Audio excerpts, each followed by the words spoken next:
Hello dear kids, welcome to English class. So children, in the previous class we have completed the exercise write two rhyming words. We have completed till exercise 3. Now let us complete the remaining exercise. Now exercise 4. Write about 5 sentences on my pet. So my pet, what do you mean by pet? जिन animals को हम घर में अपने पालते हैं उन animals को पेट एनिमल्स कहा जाता है। और आपके पास कोई भी पेट एनिमल है उसके बारे में आपको कोई भी 5 वाक्य लिखने हैं। Okay, so here we have written about a dog. I have a pet dog. मेरे पास एक पेट डॉग है। Its name is Tommy. So मेरे जो पेट डॉग है मेरे घर पर उसका नाम क्या है? Tommy. It is white in colour. वह सफेद रंग का है। It is very active. वो बहुत ही फुर्तीला है, हमेशा यहां से वहां कूदता ही रहता है, बहुत एक्टिव है वो। It likes to play with ball and roll in mud. उसे बॉल के साथ खेलना बहुत अच्छा लगता है और वो मट्टी में भी बहुत खेलता है, उसको अच्छा लगता है मट्टी में कूदना। It is very honest. वो बहुत ही ईमानदार है। वो जब भी अपने मालिक को, अपने घर के किसी भी सदस्य को कहीं पे भी देखता है वह पहचान लेता है और उसके पीछे पीछे ही घूमता रहता है। I like my pet Tommy very much. मुझे अपना पेट टॉमी बहुत अच्छा लगता है। ऐसा यहाँ पे हमने 5 सेंटेंसेस लिखे हैं। Not necessary you have to copy down the same sentence. आपके पास दूसरा कोई पेट एनिमल है like rabbit, cat, if you are having a parrot also you can write any of those 5 lines. आप अपने प्रिय पेट के बारे में कोई भी 5 वाक्य लिख सकते हैं। Okay, now next exercise here is read the lines and fill in the blanks. नीचे दिए गए वाक्यों को बहुत ध्यान से पढ़िए और उसके आधार पर कुछ एक्सरसाइजेस हैं उनको कंप्लीट करिए।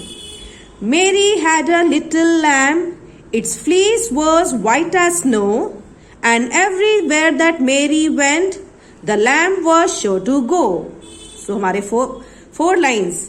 Mary had a little lamb. Here Mary is a girl, एक लड़की है मेरी, उसके पास क्या है? एक लिटिल लैम्ब है। What do you mean by a lamb? The baby of a goat or a sheep. Okay, sheep के बच्चे को क्या कहते हैं? Lamb कहते हैं। Sheep baby lamb. So मेरी के पास एक छोटा सा lamb है। Its fleece was white as snow. उसके बॉडी के ऊपर जो बाल हैं, okay, sheep के बॉडी के ऊपर जो हेयर है, फर है, those are white as snow. Snow के जैसे एकदम सफेद है। And everywhere that Mary went, और जहां जहां पर भी मेरी जाए, the lamb was sure to go. और जरूर वह लैम्ब उसके पीछे पीछे घूमता था। It went with her to school one day. एक दिन तो लैम्ब उसके साथ, मेरी के साथ स्कूल चला गया। That was against the rule, जो कि रूल्स के खिलाफ है। So nobody is allowed to bring the pet to the school. किसी को इजाजत होती है अपने पेट एनिमल स्कूल लाने के लिए? नो। सो ये तो रूल्स के खिलाफ था। It made the children laugh and play to see a lamb at school. So जैसे ही बच्चों ने स्कूल में देखा लैम्ब को, सब लोग बहुत हंसने और उसके साथ खेलने लगे। So it's a very nice poem. Mary had a little lamb, its fleece was white as snow, and everywhere that Mary went the lamb was sure to go. It went with her to school one day, that was against the rule. It made the children laugh and play to see a lamb at school. Okay? So it's a very nice poem. Now let us do the exercise of this poem. So here we have fill in the blanks based on the poem. So poem के आधार पे यहाँ पे आपको कुछ fill in the blanks दिए गए हैं, उनके आंसर्स यहाँ पे ब्रैकेट में है and you have to choose the right word for the blank. Mary had a little dash. So मेरी के पास छोटा सा क्या था? पपी या lamb? So Mary had a little lamb. So write down L-A-M-B, lamb in the blank. The lamb's fleece was white as dash. Lamb के body के ऊपर जो उसके बाल थे, fleece, उसके फर है, वो किसके जैसे एकदम सफेद है? स्नो और मिल्क। So fleece की तुलना किसके साथ की गई है यहाँ पे? स्नो के साथ। स्नो जैसा उसके बाल एकदम सफेद है। So right answer is snow. S-N-O-W, snow. The lamb went everywhere with dash. वह लैम्ब डैश के साथ हर जगह जाया करती थी। किसके साथ? मीना या मेरी? सो नेम इज मीरा और मेरी। हमारे पोएम में गर्ल का नाम क्या दिया गया है? मेरी।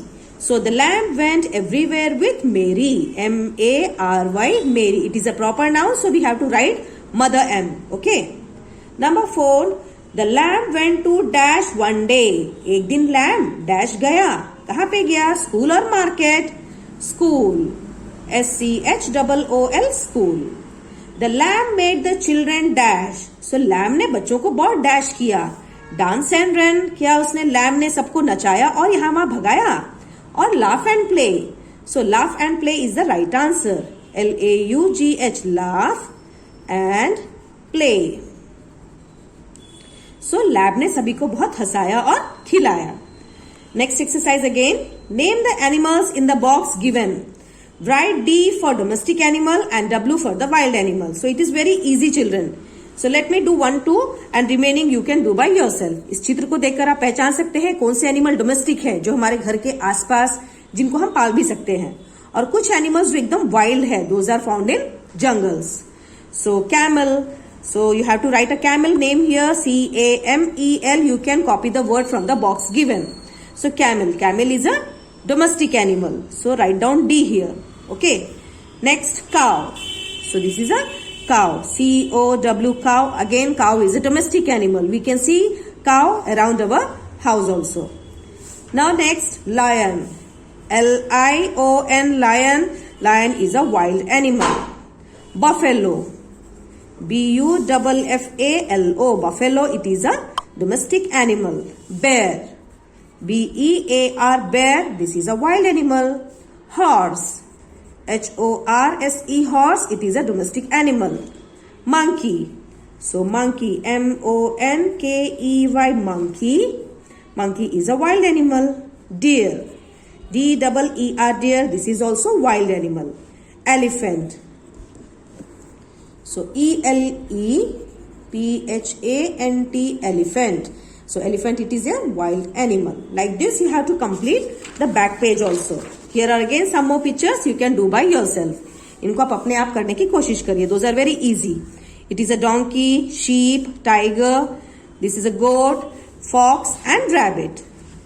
Next exercise, fill in the blanks with sound of animals. So sound. What does the donkey do? Donkey brace. BRAYS, brace. So bear. So children, a bear growls. So bear किस प्रकार की आवाज निकालती है, उसे क्या कहा जाता है? Growls. GROWLS, growls. A cat meows. MEWS, meows. A monkey chatters. CHATTERS, chatters. A horse neigh. NEIGHS, neighs. A lion roars. ROARS, roars. A goat. So number 7 is a goat bleats. BLEATS, bleats. Wolf howls. HOWLS, howls. आपने पिक्चरों में देखा wolf कैसी आवाज निकालती है? ऐसे चिल्लाती है ना, that is called Howl's. An elephant trumpet. TRUMPET, trumpet. A camel grunts. GRUNTS, grunts. A cow moos. MOOS, moos. A dog barks. BARKS, barks. So children, we have completed almost all the exercises in the lesson Puppy and I. So remaining some more exercises are there, like new words, meanings, that we'll complete now only. So children, as we have completed all the exercise in our workbook, so here are some more exercises which you have to write in your classwork. Okay, इन सारे exercises को आपको classwork में करने हैं. So as you already know, unit 7, Puppy and I, our lesson name, and some of the new words are here. Walking. WALKING, walking. Talking. TALKING, talking, बातें करना. Walking का मतलब क्या होता है? चलना. Okay. Bread. BREAD, bread. हमारे चपाती को भी हम इंग्लिश में क्या कहते हैं? ब्रेड ही कहते हैं. और दूसरा वाला ब्रेड आपको पता ही है, जिसमें हम बटर एंड जैम लगाते हैं. सो हमारे इंडियन रोटीज को भी ब्रेड के नाम से ही बुलाया जाता है. विलेज. VILLAGE, विलेज, गांव. हिल्स. HILLS, hills. हिल्स किसको कहते हैं? पहाड़ों से जो छोटे होते, ज्यादा ऊंचे नहीं होते. Okay, hills. Hay. HAY, hay. ROLL, roll. PLAY play, PUPPY puppy, FINE fine, TODAY today, आज. Okay, these are very easy new words. So please learn them and do the reading practice of your chapter. पहले new words को अच्छे से learn करना चाहिए, उसके बाद में lesson reading करना चाहिए. So it becomes very easy. Now make sentences. Some words are given here. You have to use the sentence and frame a sentence. Village, VILLAGE, village. My grandparents live in village. मेरे grandparents गांव में रहते हैं. Bread, BREAD, bread. I like to eat bread with jam. मुझे bread jam के साथ खाना अच्छा लगता है. Hills, HILLS, hills. Hills are good picnic spots. So hills होते हैं जो छोटे छोटे पहाड़, वहां पे कई सारे पिकनिक स्पॉट्स होते हैं, बहुत सुंदर होते हैं वह. सो वहां पे हम पिकनिक बनाने के लिए अक्सर जाते हैं और वो बहुत अच्छे भी होते हैं, ऐसा यहाँ बोला गया है. So there are 3 make sentences. Meanings. So first one is bread. So bread का हमें मतलब क्या सीखना है? Food made from flour and water. So खाना जो ब्रेड और फ्लोर और वाटर की सहायता से बनाया जाता है. जैसे चपाती है, मम्मा घर में रोटी बनाती है, रोटी किससे बनता है? फ्लोर, आटे और पानी के साथ. Okay. Village, a group of houses in rural areas. Village गांव का मतलब कुछ घर, मोर देन 100 और 50, ज्यादा घर जो कि किसी दूर दराज एरिया में एक साथ मिलकर रहते हैं. वहां ज्यादा सुविधाएं, जैसे सिटीज में होती है सुविधाएं, रोड, बसेस, हॉस्पिटल, स्कूल, ऐसी कई सारी सुविधाएं वहां पे नहीं होती. सो सच रूरल, उन ऐसे एरियाज को क्या कहा जाता है? Rural areas. सो कुछ समूह, घरों के समूह जो रूरल एरियाज में रहते हैं, दूर दराज के एरियाज में रहते हैं, उनको हम गांव के नाम से बुलाते हैं. Village, a group of houses in rural areas. Hay, HAY, hay, a dry grass for animal food. सूखी घास जो एनिमल के आहार की तरह यूज होता है. Okay children, so there are 3 meanings also. So please write them in your class book in a very good handwriting. With this we have completed the lesson of puppy and I. अपनी सारे notes complete करिए and इनको learn भी करिए. Take care, bye bye.